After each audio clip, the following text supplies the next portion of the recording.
मित्रों नमस्कार।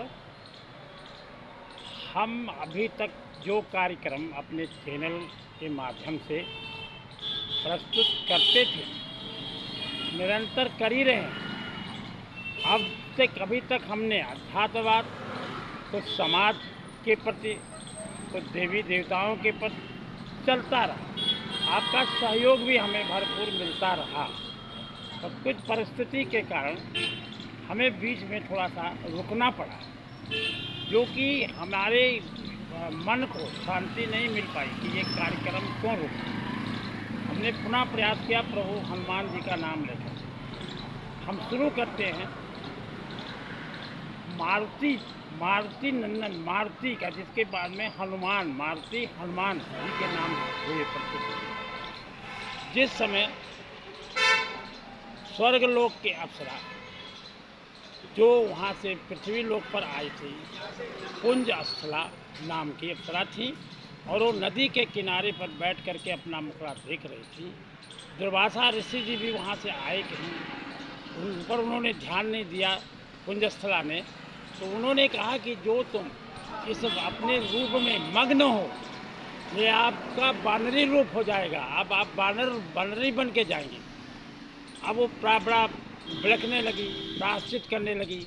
लेकिन ब्राह्मणों का और ऋषियों मुनियों का हृदय जो है बड़ा कोमल होता है, पत्थर के समान भी होता है, लेकिन आग्रह करने पर वो कोमल हो जाते हैं। फिर उन्होंने कहा कोई बात नहीं, श्राप तो हम वापस नहीं ले सकते, ऋषियों मुनियों का दिया हुआ श्राप अब वो कभी वरदान में बदल जाता है। आपके कोख से एक ऐसा बालक पैदा होगा जो आगे चल करके और प्रभु से स्वयं हरि जी से मिलने के लिए सेतु का काम करेगा। वही कार्य शुरू होता है जब ये केसरी जी के सुमेर के राजा केसरी की पत्नी बन के आए।